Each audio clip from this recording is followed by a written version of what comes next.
Shalom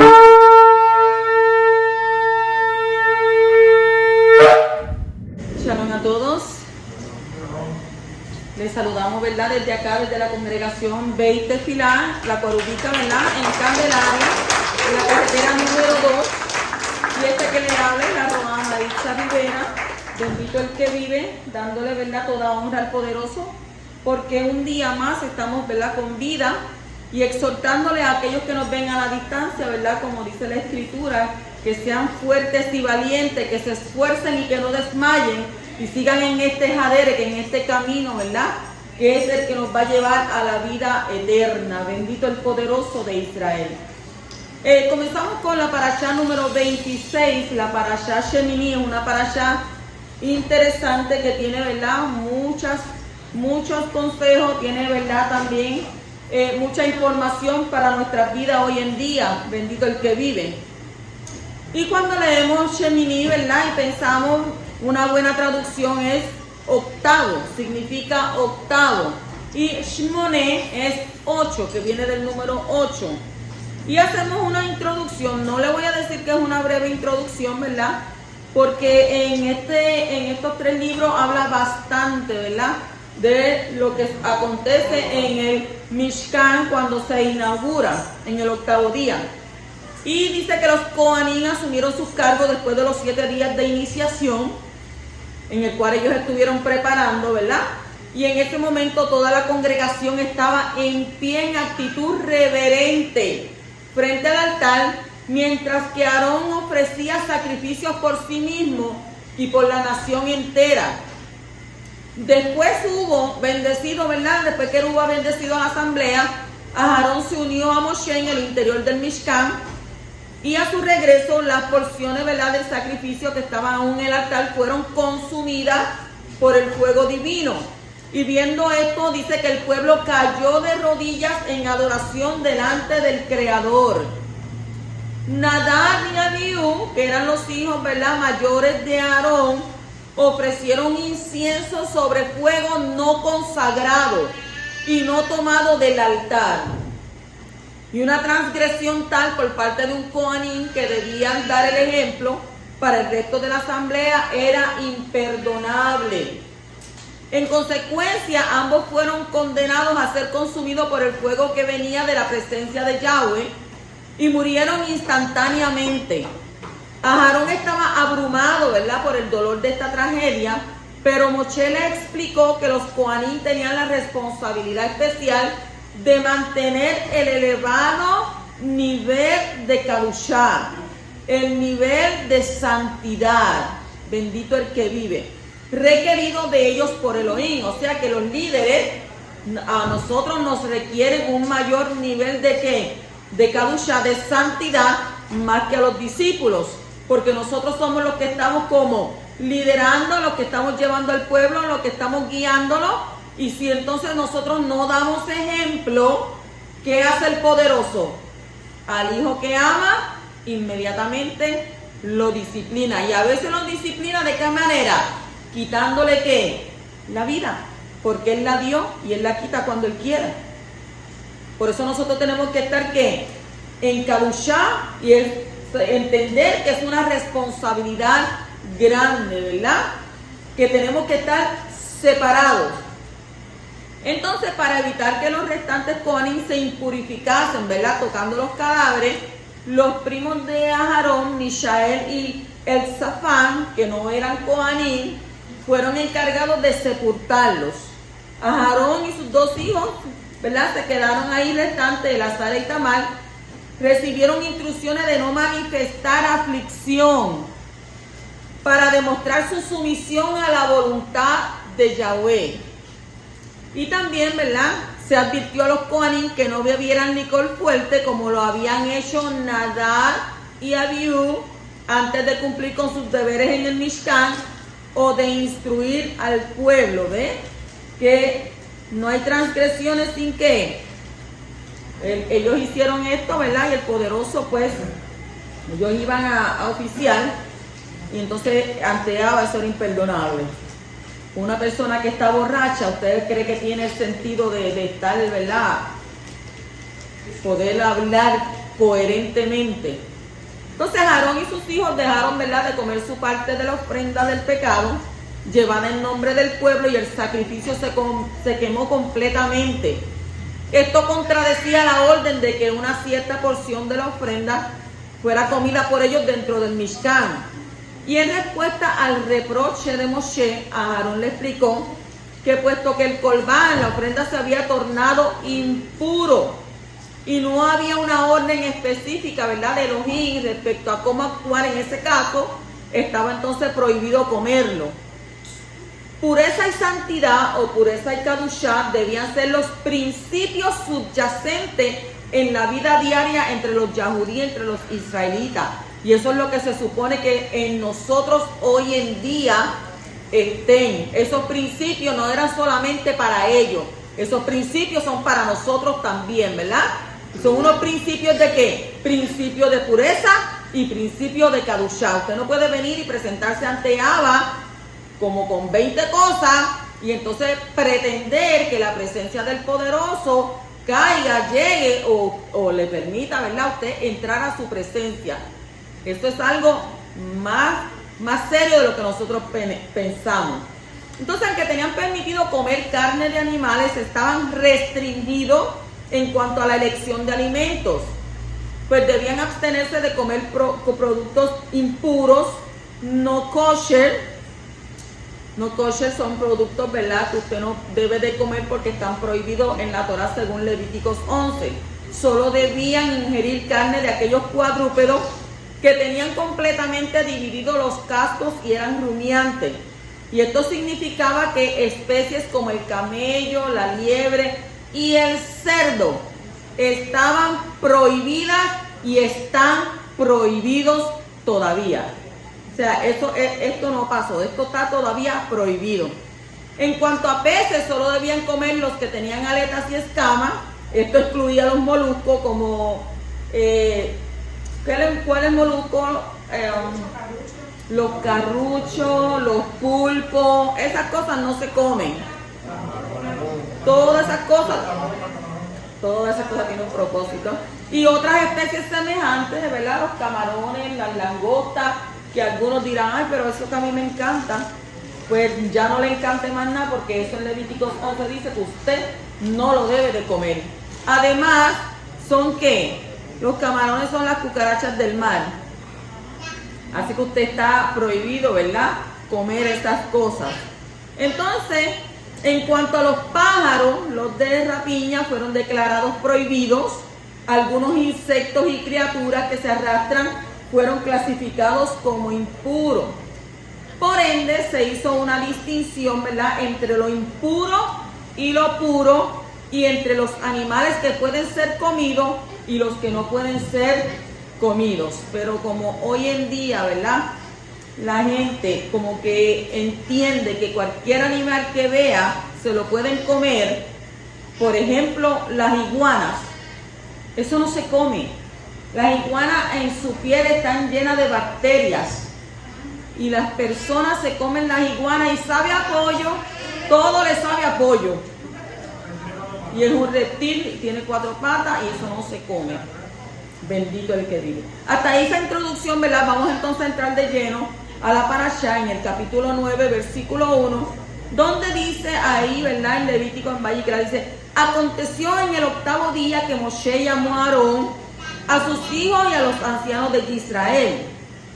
Según Rashi en Midrash, este 8º día coincidía con el primer día del primer mes del segundo año, el primero de Nisan del calendario hebreo.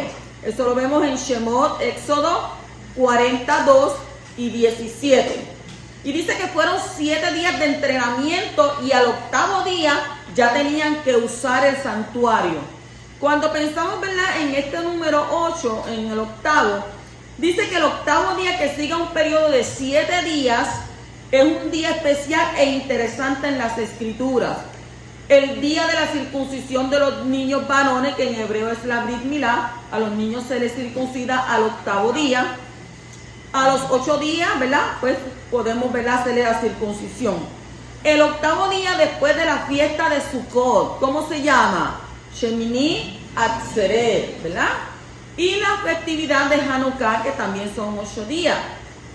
Y como un día representa 1000 años, el octavo día simboliza el octavo milenio después de la creación del hombre, cuando serán introducidos los nuevos cielos, la nueva tierra, y el reino será entregado por el Mashiach a su Padre. ¿Cuántos dicen amén por eso? Entonces nos dicen los sabios que el 8 representa más allá de la naturaleza, de lo natural y la verdad, que el Mishkan era exactamente eso, algo sobrenatural, ¿verdad? Algo sobrenatural donde dentro del mundo físico, dentro del mundo material, el mundo bajo que nosotros conocemos, un puente, ¿verdad? Una conexión con el Rey del Universo. Mire qué especial era ese Mishkan. Entonces la inauguración del Mishkan en el octavo día de entrar y servir al Creador, que un hombre, ¿verdad? Un ser humano puede conectarse con lo más sagrado que hay, que es el Creador de todo.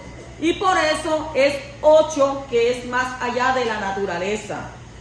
Yo no me olvido, ¿verdad? Que cuando mi esposo estaba, ¿verdad? Allí en la funeraria, vino un pastor y me dijo, hermana, no llore porque el 8 es un nuevo comienzo. ¿Por qué? Porque yo le dije a mi esposo, mi hijo murió hace 7 años.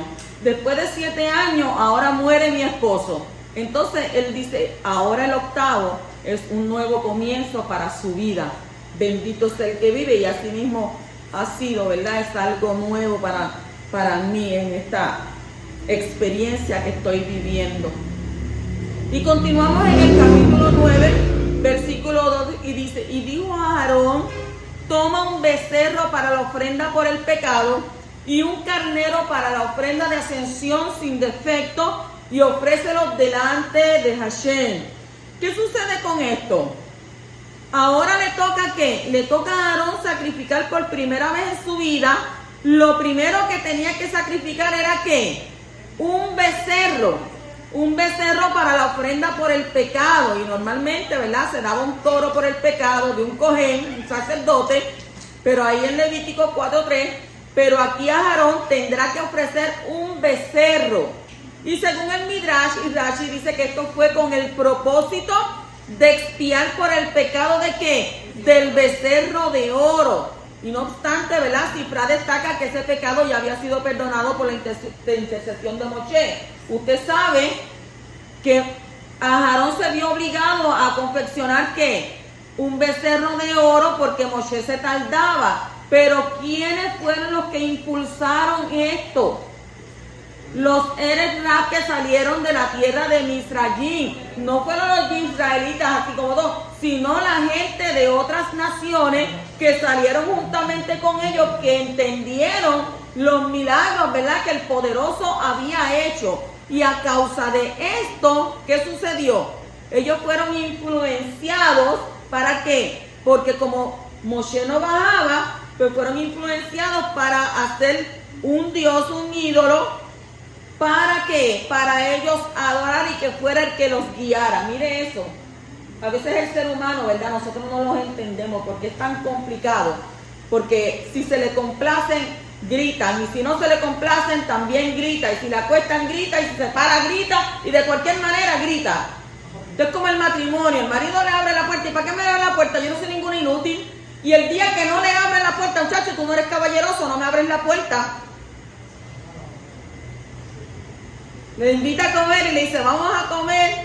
¿Y a dónde tú quieres ir? No, pues vamos donde tú quieras. Ah, pues está bien, pues vamos a comer hamburgues. Pero es que yo no quiero hamburgues, yo no como hamburgues. Pero es que tú me dijiste, vamos donde tú quieras. Lo dejamos ahí, ¿verdad? Porque... Pero el ser humano, ¿verdad? Es bien, pero bien complicado. Bendito el poderoso. Estará, ¿verdad? Eso es cierto. Ok, entonces, ¿verdad? Ahí en el 9:2, como estábamos hablando, ¿verdad? Él tenía que tomar un becerro, pero como él había construido este becerro ¿con qué? Con el oro, pues entonces ahora le tocaba ¿qué? Ahora le tocaba hacer expiación por él, exactamente ¿con qué? Con un becerro. Y no era eso, ¿verdad? Ahí en el 9:6, en Vallicrán 9:6, Levítico 9:6, dice, y Moshe dijo, esto es lo que Hashem ha mandado que hagáis para que el acabó del esplendor de Yahweh se aparezca a vosotros.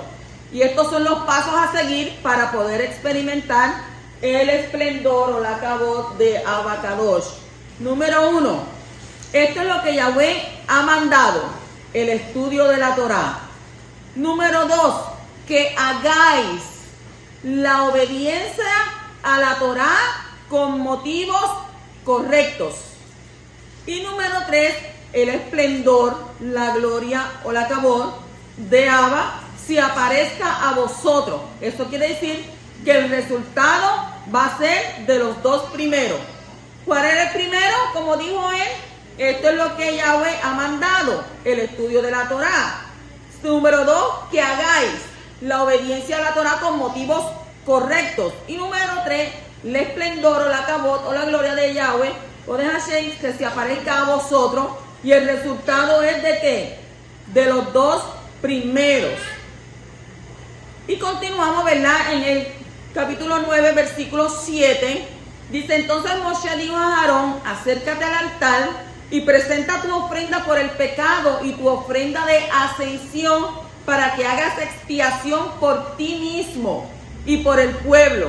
Y luego presenta la ofrenda por el pueblo para que puedas hacer expiación por ellos, tal como Abacadosh, el Barujú, el poderoso, bendito sea él, ha ordenado. Entonces, por segunda vez, Moshe le dice a Aarón que presente su ofrenda. Y esto nos hace pensar que Aarón estaba como que dudando y por eso no se atrevía a acercarse al altar. Pero Moshe le animó de nuevo, ¿verdad? Para que tomara su lugar como el gran Gadol, como el gran sacerdote y que hiciera su trabajo.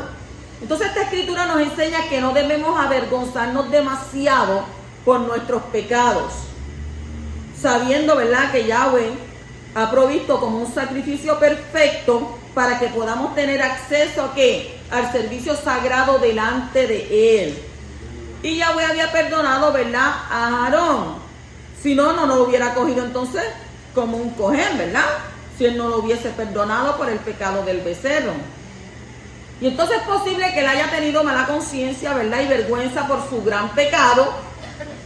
Pero esta escritura resalta la gran misericordia que nuestro Padre nos tiene al permitir, ¿verdad?, a un gran pecador ocupar el puesto más alto de la nación. ¿Cuál era ese puesto? Ser un Cohen Gadol, ¿verdad? Entonces, Aarón es un hermoso ejemplo de ¿qué?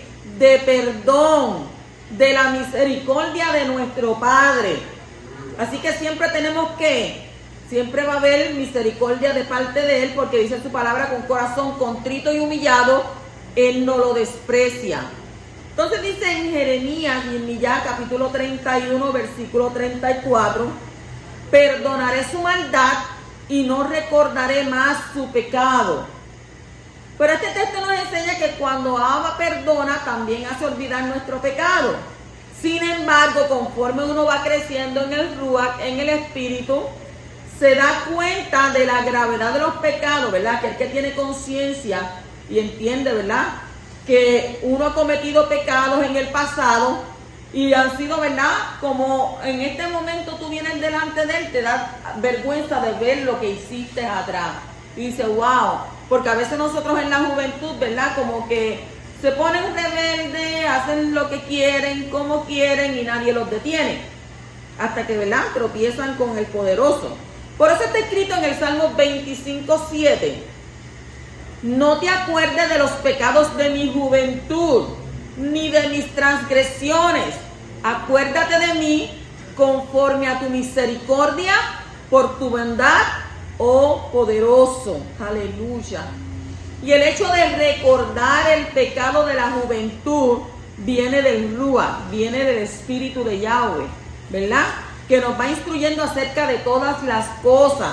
Y al principio, cuando uno se arrepiente de los pecados, no es realmente consciente de la gravedad de ellos. Por eso, cuanto más madurez espiritual haya en una persona, más pecador se considera al mirar hacia atrás y avergonzándose por lo que ha hecho. Entonces, ¿de dónde viene esto? Esto viene del Ruach, esto viene del Espíritu. Pero hacemos una pregunta, pero no dice la Escritura que Yahweh nunca se acordará más de los pecados según el pacto renovado. El pacto renovado, el Brit Hadasha, el Nuevo Testamento. Sí es cierto, ¿verdad? Él se hace olvidar nuestros pecados en el sentido de que nunca nos los recuerdan en la cara con el fin de humillarnos o hacernos sentir culpables. Eso es como muchas veces, ¿verdad? Tiene la pareja discusión, ahí siempre llega la pareja. Y entonces viene y le dice, no, pero aquello que tú me hiciste, siempre trayendo el pasado al presente, ¿verdad? Por eso la palabra lo dice pasado. Lo que pasó, pasó y no puede volver de nuevo a nuestra mente porque ya eso quedó atrás. Entonces siempre la gente, ¿verdad?, se acuerda del pasado. Abba no se acuerda del pasado, porque una vez que Él te perdona, no se acuerda de ello. ¿Quién es el que hace eso? Eso lo que hace es el acusador, es el que lo hace, el adversario, el Hasatán, es el que siempre te está recordando, ¿verdad? Entonces cuando Yahweh perdona, lo hace de verdad y nos considera como si nunca hubiéramos cometido esos pecados. Dice que los tira ¿a dónde? Al fondo del mar. Sin embargo, ¿verdad?, por otro lado, hay un crecimiento en la conciencia del pecador arrepentido cerca de la gravedad de lo que ha cometido. No para condenar o avergonzar, sino ¿para qué?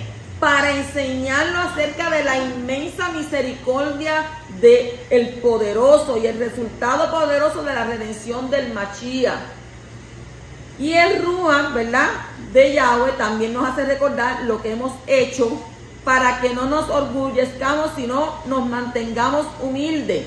Nunca te olvides de dónde Abba te sacó. Yo he visto, ¿verdad?, en la otra escuela que un testimonio de que yo fui esto, yo fui aquello, yo fui lo otro. Dice que no traigamos a memoria las cosas pasadas. No las traigamos a memoria. Por tanto, cuando nosotros somos ¿qué? Somos perdonados por nuestro Abba Kadosh, nosotros tenemos que olvidarnos. No recordar lo bravo que yo era, ¿no? Y yo le cogía a Kenny, el que fuera, y le daba 4 puños, 3 patadas y me quedaba como un gallo ahí esperando. No, pero ¿para qué?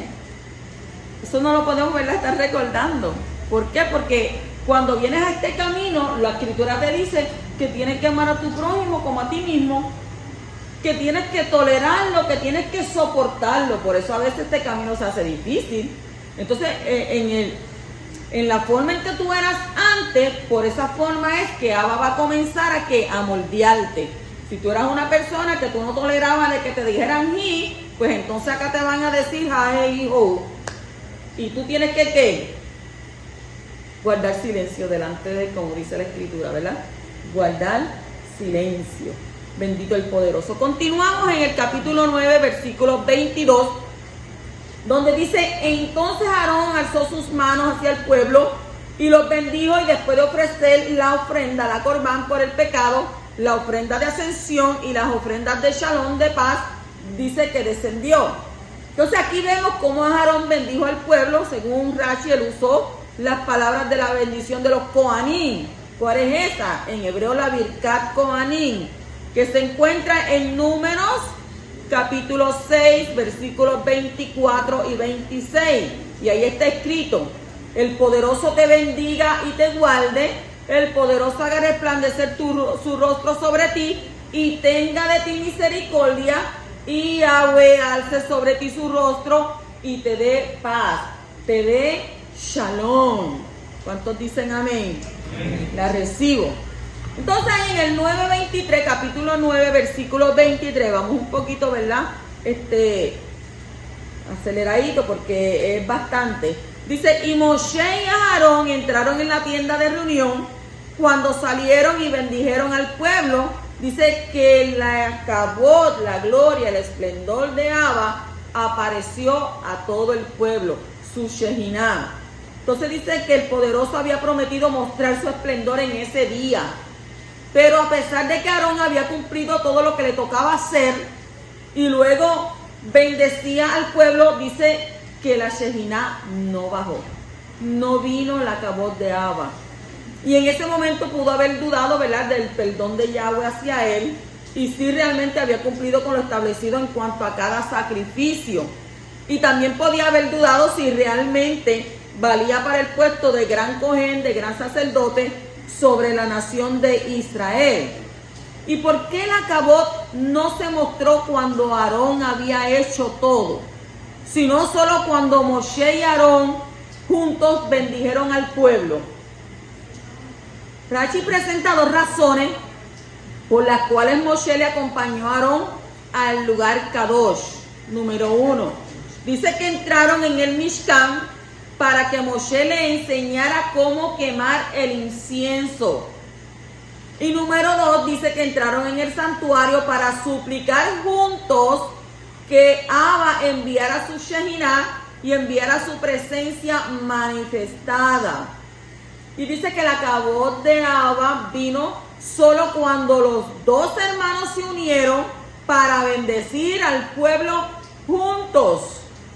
Primero habían estudiado la Torá, luego habían obedecido la Torá y habían ofrecido los sacrificios prescritos, pero todavía no había aparecido el esplendor o la Shekinah de Abba. Y esto nos enseña que lo único que finalmente puede traer el esplendor de Abba sobre nosotros es la unidad de los hermanos. ¿Ve? Es una enseñanza para nosotros, la unidad de los hermanos. Y ahí en el Salmo 133 destaca, ¿verdad?, la relación que hay entre la unidad y la unción sacerdotal, como está escrito. Ine mató. ¿Qué es Ine mató? Mirad cuán bueno, ¿verdad? Ine mató, mirad cuán bueno. Y eso es un cántico, dice, de ascenso gradual de David. Mirad cuán bueno y cuán agradable es que los hermanos habiten juntos en armonía. Dice que es como el óleo precioso sobre la cabeza, el cual desciende sobre la barba ¿de quién? De Aarón, ¿verdad? Que desciende hasta el borde de sus vestiduras. Es como el rocío de Hermón que desciende sobre los montes de Sión, porque allí mandó Abba la bendición y la vida para siempre. Mire qué hermoso, ¿verdad? Entonces tenemos varios ejemplos en las escrituras de hermanos en la carne que sirven al poderoso. Estaba Pedro y Andrés, Jacob y Johanán, Jacob y Yehudá, dos de los hermanastros de Yeshua. Y si Moshe y Aarón no hubieran tenido esa unidad, no se hubiera manifestado la Shekinah de Yahweh en ese día. Esto nos enseña que si no estamos viviendo juntos en armonía, no va a venir la Shekinah sobre nosotros. Si usted, este hermano no me agrada, o este hermano tiene esto, aquello, si usted no vive en armonía, mire, la presencia del poderoso no puede venir sobre usted, lo que nos está enseñando, ¿verdad? ¿Por qué? Porque primero dice que antes de tú venir y dejar tu ofrenda, vayas y ¿qué? Y te reconcilies ¿con quién? Con tu hermano si tienes algo, ¿verdad?, en contra de él o tienen una diferencia. Entonces en Jacob, en Santiago capítulo 4 y versículo 1, está escrito: poderoso te adoramos. ¿De dónde vienen las guerras y los conflictos entre vosotros? ¿No vienen de vuestras pasiones que combaten en vuestros miembros? O sea, este texto nos da la clave para entender la causa de la guerra y conflicto entre los hermanos. ¿Son qué? Son las pasiones. ¿Y las pasiones qué? Egoístas. Son las que causan las disensiones entre hermanos. Según dice en 1 Corintios, capítulo 3, versículo 3, ¿qué está escrito ahí? Porque todavía sois ¿qué? Carnales, pues habiendo celos y contiendas entre vosotros, no sois carnales y andáis como hombres. Entonces vemos que los celos y las contiendas son productos por la carne, y el yetzer hará, la mala inclinación. Entonces la solución, ¿verdad?, para este tipo de conflicto es andar en ¿qué? En el Ruach, alimentar el Ruach para que el fruto del Espíritu espíritu del Ruach HaKodesh, el Espíritu Santo, el Espíritu Kadosh, pueda dominar sobre los deseos malos de la carne. El hacer las cosas malas y el hacer las cosas bien, entre estos dos, el hacer las malas es más fácil que hacer las cosas bien. A la gente se le hace más difícil hacer las cosas bien que hacer las cosas mal. Porque las cosas mal las hacen porque es agradable a ¿qué? A esta carne. Entonces, mientras esta carne ala para abajo, dice que el Ruach, el espíritu, clama ¿dónde? Hacia arriba, Abba Padre, ¿verdad? Bendito el poderoso. Y entonces vemos, ¿verdad? En Primera de Corintios, capítulo 13, ahí habla del carácter del Mashiach en nosotros. Y ahí vemos cómo el amor es la solución para los conflictos, como está escrito en los versículos 4 al 7. Mire que para usted poner en práctica eso, usted verdaderamente tiene que amar, ¿verdad? Porque dice que el amor es paciente, es bondadoso, el amor no tiene envidia, el amor no es jactancioso, no es arrogante, no se porta indecorosamente, no busca lo suyo, no se irrita, no toma en cuenta el mal recibido, no se regocija de la injusticia, sino que se alegra con la verdad. ¿Por qué? Todo lo sufre, todo lo cree, todo lo espera y todo lo soporta. Así viví yo, creyendo, esperando, soportando y en alegría, ¿verdad? Con la verdad de mi Abba Kadosh. En el capítulo 9, versículo 24 dice: y salió fuego de la presencia de Abba que consumió la ofrenda de ascensión y los pedazos de grasa sobre el altar. Al verlo todo el pueblo aclamaron y cayeron sobre ¿qué? Sobre sus rostros. Entonces dice que la cabot de Abba se manifestó con un fuego consumidor. Y él mostró con esto, ¿verdad?, que estaba muy contento con el sacrificio de Aarón. Por esto aprendemos, ¿verdad?, que el corazón de Aarón estaba entregado a Abba, porque él no recibe los sacrificios de los impíos. Es un impío, una persona, ¿verdad?, que no vive de acuerdo a las Torah o a las leyes de la Escritura, ¿verdad? Entonces, como está escrito en Proverbios 15:8, dice que el sacrificio de los impíos es abominación a Abba, mas la oración de los rectos es su deleite. Y en Proverbios 21:27 también está escrito que el sacrificio de los impíos es abominación, cuanto más trayéndolo con mala intención. O sea, usted puede hacer un sacrificio, pero si también va y la lleva con mala intención, ahí peor todavía. Nos dice el libro de Eclesiastés, capítulo 5, versículo 1, guarda tus pasos, y apliquémonos esto, guarda tus pasos cuando vas a la casa de Abba, de Elohim, y acércate a escuchar en vez de ofrecer el sacrificio de los necios, porque estos no saben que hacen el mal. ¿A qué nos aconseja aquí? ¿A qué nos aconseja? Que cuando entremos a la casa, ¿verdad?, nos acerquemos a ¿qué? A escuchar. ¿A escuchar qué? La palabra de Adonai. Entonces dice que el fuego de Hashem cae sobre los sacrificios que son hechos con corazones enteramente entregados a Él, como está escrito en Primera de Reyes, capítulo 18 y versículo 38. Dice, entonces cayó el fuego del Creador y consumió la ofrenda de ¿qué? De ascensión, la leña, las piedras y el polvo, y lamió el agua de la zanja. ¿A quién nos recuerda eso? ¿Quién hizo ese sacrificio? Elías, ¿verdad? Elías. Eso es así. Entonces, entramos ahora, ¿verdad?, al capítulo 10, versículos 1 y 2. Dice, Nadab y Abiú, hijos de Aarón, tomaron sus respectivos incensarios y después de poner fuego en ellos y echar incienso sobre él, ofrecieron delante de Adonai fuego extraño que Él no les había ordenado hacer. Le dijo que lo hicieran. Él no les había ordenado hacer. Entonces salió fuego de la presencia de Yahweh y los devoró. Así que ellos murieron en la presencia de Yahweh. O sea, ese día en la inauguración del Mishkan se supone que era un día de ¿qué? Un día de alegría, un día de simjá, ¿verdad? Como dicen en hebreo, un día donde todo el mundo estaba regocijándose, pero también fue un día que hubo una tragedia, y una tragedia, ¿verdad? Grande. ¿Por qué? Porque murieron los dos hijos del Cohen Gadol, el que estaba oficiando y a los cuales Abba había escogido para que ellos fueran también Cohanim. Entonces nos hacemos la pregunta, yo no sé usted, pero yo sí, ¿por qué los hijos de Aarón fallecieron justo en la inauguración del Mishkan?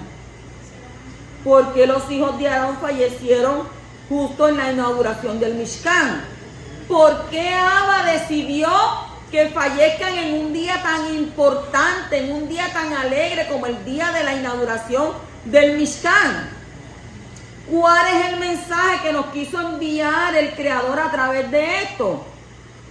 Debemos ser y saber, ¿verdad?, que es sumamente importante, que está por encima de nuestra capacidad, ¿verdad?, lograr entender el dolor y la pena que dejó el Creador, el hecho de tener que llevarse a Nadab y a Abiú, ahí enfrente de ¿quién? De su padre. El Midrash trae que la muerte de Nadab y Abiú no está nombrada solamente una sola vez en la Torá, sino ¿cuánto? Está nombrada 4 veces en la Torá escrita. En cada lugar que está mencionada la muerte de Nadab y Abiú, la Torá vuelve a nombrar cuál fue el motivo de su fallecimiento. Y el Midrash explica que todo esto es para explicarnos que la razón por la que fallecieron Nadab y Abiú fue por el hecho que ofrendaron frente al Eterno un fuego extraño, el cual no se les ordenó ofrendar. Entonces, para explicar el dolor que le causó todo esto a Abba, porque no fue solamente a Aarón que tuvo dolor por esa situación, sino Abba también sintió el dolor de eso. El Midrash explica que en Bamidbar Rabá o Vayikra Rabá, usted debería de comprarse esos libros y estudiarlos, trae que si nos fijamos bien, la Torah escribe 2 veces el término Vayamuto Lifne Hashem. Vayamuto Lifne Hashem. Dice, y fallecieron frente a Hashem, frente a Yahweh, frente a Adonai. Y una vez está escrito Vayamuto Lifne Abon. Vayamuto Lifne Abon, y fallecieron frente a su padre. ¿Cuántas veces dice que fallecieron frente a Hashem? 2. Ahí, ¿verdad? En Vayamuto Lifne Hashem. ¿Y que falleció qué? Frente a su padre. 1. Está escrito, ¿verdad? Una vez. Entonces la razón de esto es para enseñarnos que el dolor y la pena que sintió Hakadosh Baruj Hu, Abba Kadosh, por la muerte de Nadab y Abiú, fue el doble de la pena y el dolor que sintió su padre Aarón. El motivo por el cual se acercaron, ¿verdad?, con ese fuego fue por querer entender mejor los caminos de Abba. Poder entender por qué suceden ciertas cosas que no logramos entenderlas y así lograr ver con mayor claridad los caminos perfectos de Yahweh. Motivo netamente que era para acercarse más a Kadosh Baruj Hu. Por ejemplo, nos trae la Torá que ofrendaron un ketoret, una ofrenda de incienso, cuando no se les había ordenado. ¿Por qué un ketoret? ¿Alguien sabe lo que es un ketoret? Incienso. ¿Y por qué no otra ofrenda? ¿Por qué ellos trajeron el ketoret y por qué no otra ofrenda? ¿Una ofrenda de animal o otra ofrenda, verdad, que fuera vegetal? La respuesta para esto se encuentra en el mismo nombre de la ofrenda, ketoret. En arameo, ¿verdad?, que significa nudo. Ketoret en arameo significa nudo. Es decir, que esta ofrenda simboliza la firmeza del nudo que une a Am Israel, el pueblo de Israel, con el creador del mundo. Y a nosotros en estos tiempos, ¿verdad? Nos cuesta mucho imaginarnos qué quiere decir eso, o qué quiere decir esto, pero para que entendamos la magnitud, nuestros sabios nos cuentan en los tiempos en que se podía ofrendar esta ofrenda Ketoret, que es un incienso, había gente que la ofrendaba de forma prohibida, a pesar de que sabían que aquello iba a significar su muerte. ¿Y por qué lo hacían? ¿Por qué ellos ofrendaban así? Lo hacían solamente con el fin de ofrendarlo y poder sentir la cercanía genuina del Creador. Entender, ¿verdad? En realidad, todo lo oculto tras el fallecimiento de Nadab y Abiú y por qué sucedió de la forma en que sucedió es bastante elevado entender. Sin embargo, hay algo que sí poseemos revelado, y es que su fallecimiento fue un hecho de suma importancia. Y nos estamos refiriendo, ¿verdad?, a que el fallecimiento de Nadab y Abiú significó un mensaje muy potente para el resto de ¿qué? De las generaciones de Am Israel, del pueblo de Israel. Y en nuestra parashá, ¿verdad?, la Torá nos cuenta que posterior a la muerte de Nadab y Abiú, Moshe le dijo a Aarón, eso fue lo que se refirió a Abba al decirme que con sus cercanos se santificaría, ¿verdad que sí? Explica Rashi que Moshe le dijo, yo sabía que se iba a santificar la casa con aquellas personas que Hakadosh Baruj Hu los designó para santificarla. Y yo estaba seguro que se iba a santificar o conmigo o contigo. Y ahora veo que Nadab y Abiú eran más grandes que nosotros dos. ¿Qué quiere decir que santificó el nombre de Abba, de Hakadosh? ¿Qué quiere decir eso? Que a través del fallecimiento de Nadab y Abiú, explica, ¿verdad?, el Magid Midutna, que esta es la razón por la cual el fallecimiento de Nadab y Abiú fue un acto de Kiddush a Yahweh enorme, santificar el nombre de Hashem, porque tuvo que ser justamente en el momento de la inauguración del Mishkan, de que al momento en que se inaugurara el Mishkan, por hecho de que su existencia abrió la posibilidad de traer korbanot. ¿Qué son korbanot? Ofrendas. Y expiar por los pecados que comete la persona. Y sucedió, ¿verdad?, que el pueblo comenzó a pensar erróneamente que al parecer ahora que hay un Mishkan, un santuario, cada uno puede hacer lo que quiera y luego traer un corbán, traer una ofrenda y expiar por sus acciones. Pero ¿qué hizo Yahweh? ¿Qué hizo el poderoso?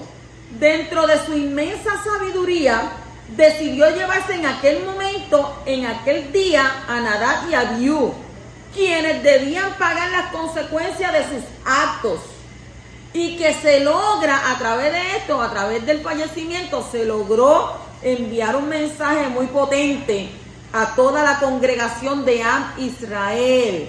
Que dijo, no piensen que pueden hacer lo que quieran y luego expiar sus acciones trayendo korbanot, trayendo ofrendas.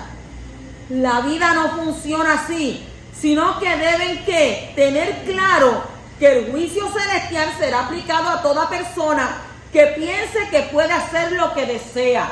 Esto es como la tarjeta, como la Mastercard. Compra ahora, gózate ahora y todo lo que tú quieras, pero luego entonces vas a tener que pagar. Entonces, este mensaje era el que le quería traer a ellos, ¿verdad? Ustedes no van a vivir de forma desordenada y luego van a venir, ay, yo llevo una ofrenda, yo llevo un korbanot allí y entonces allí se me perdonan los pecados. No es así, ¿verdad? No funciona así. Sino que tenían que entender que hay un juicio celestial y ese juicio celestial es aplicado a toda persona que quiera hacer lo que desea. O sea, tú no vas a hacer lo que tú quieres o en el momento tú piensas que estás haciendo lo que tú quieres, pero luego vas a pagar. La factura te va a llegar, la cuenta te va a llegar.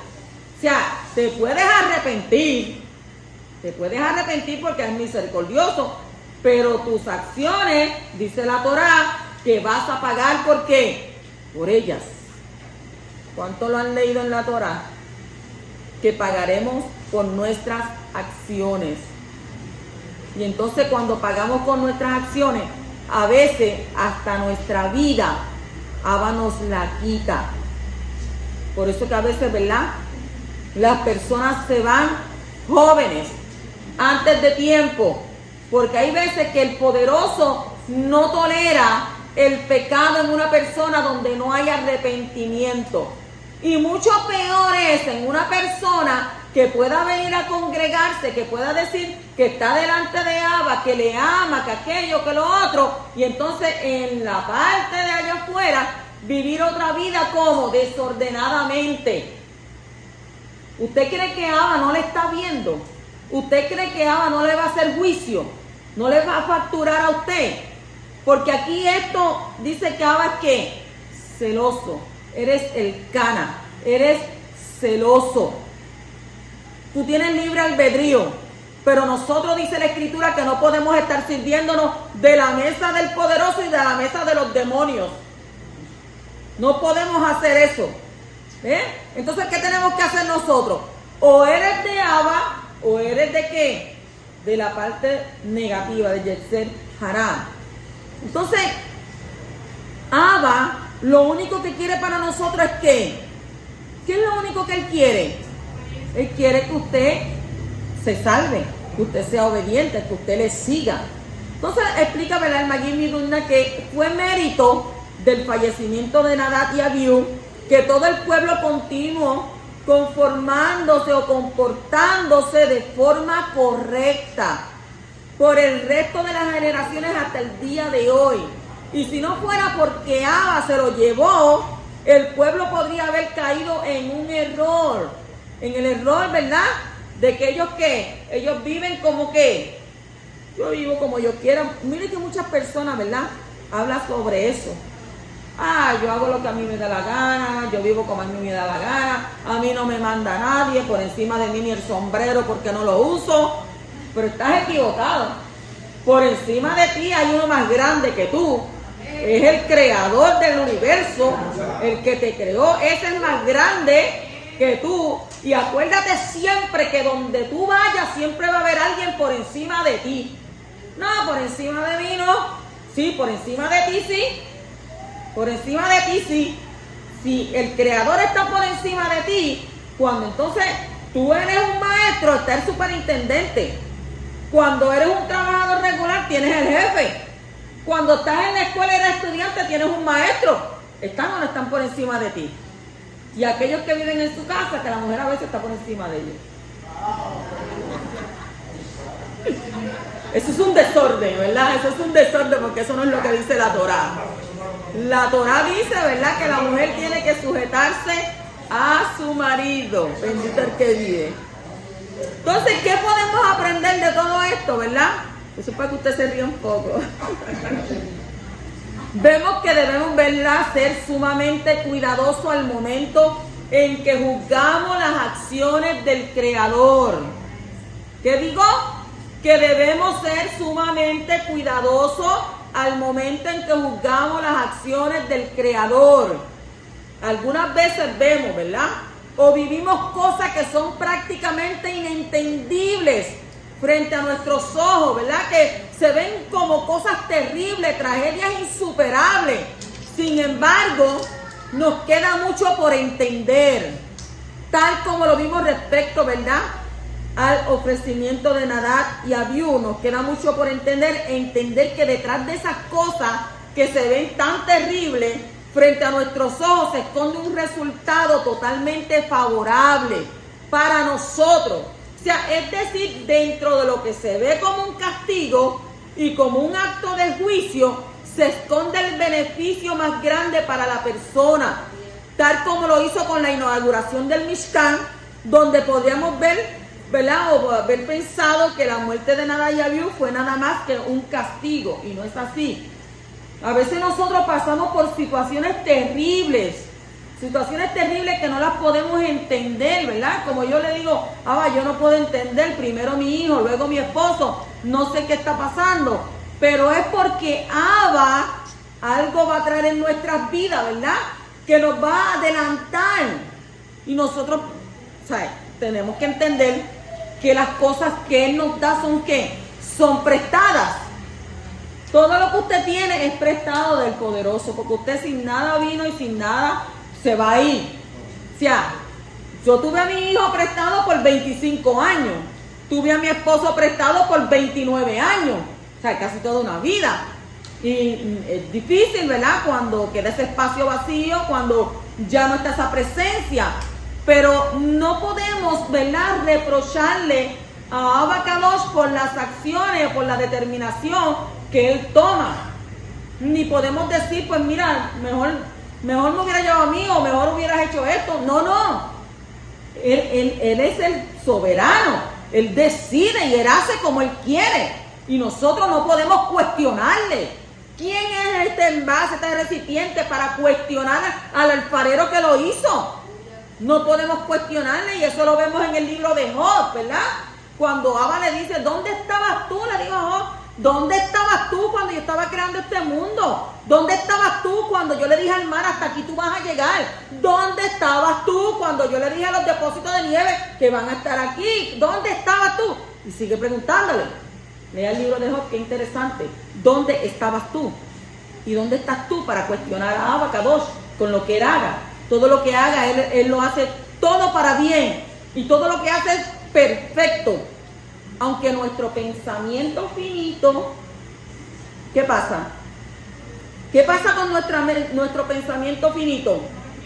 No lo entendemos. O sea, nuestra capacidad, o sea, no entendemos el porqué. Pero en realidad, ¿verdad? Yahweh lo que estaba haciendo nada más y nada menos que darles el mérito de santificar su nombre frente a toda la nación por este suceso. Y que han de recordar este suceso por el resto de las generaciones, dentro del juicio, dentro del acto de tener que pagar un acto indebido que fue hecho con una buena intención de Nadab y Abiú. Se encendió ¿qué? Una misericordia absoluta de parte del Creador, de elegir el momento y el lugar más adecuado para que aquello que comenzó como un juicio desde un principio se convirtiera ¿qué? En un beneficio enorme al final. Sabemos, ¿verdad?, que la Escritura nos dice a nosotros y nos habla, ¿verdad?, que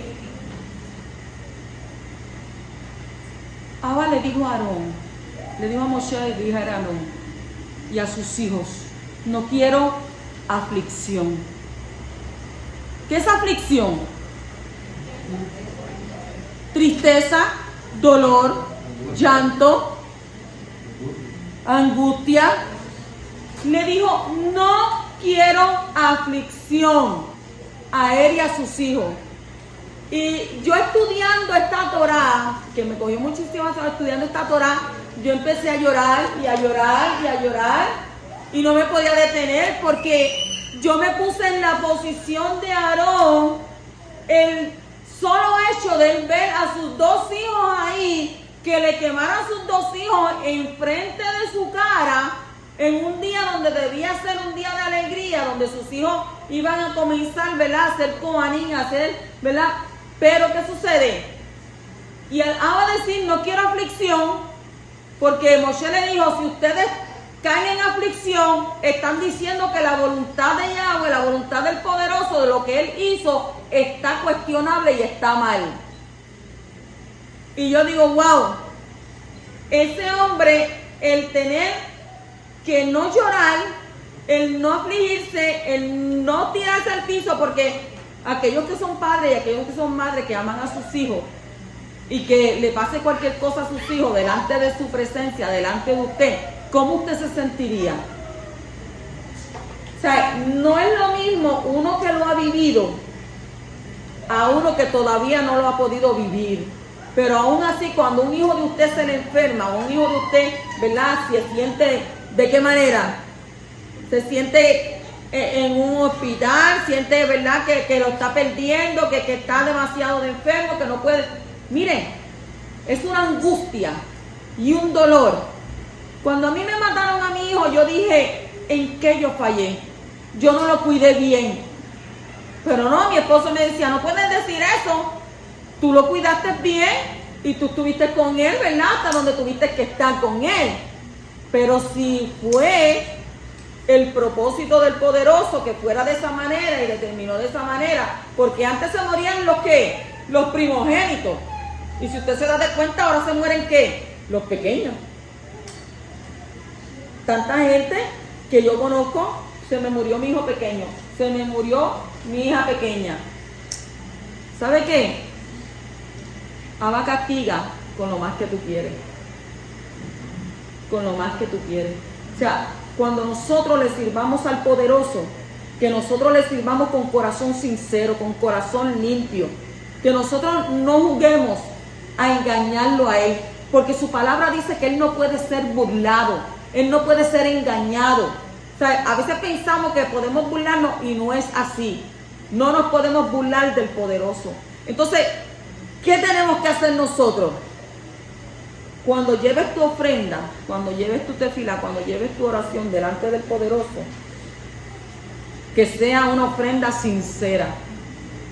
Porque la Escritura dice que cuando sacrifiquemos ¿qué? Alabanzas delante de Él. Que seamos el sacrificio, pero un sacrificio como honorable al poderoso, bendito el que vive. Seguimos, ¿verdad? En la próxima, que habla, ¿verdad?, sobre las leyes. En Levítico 11, que habla, ¿verdad?, sobre los animales puros e impuros, pero quería tocar, ¿verdad?, más sobre este sacrificio, sobre esta ofrenda, ¿verdad?, de Nadab y Abiú. El poderoso les bendiga. Shalom.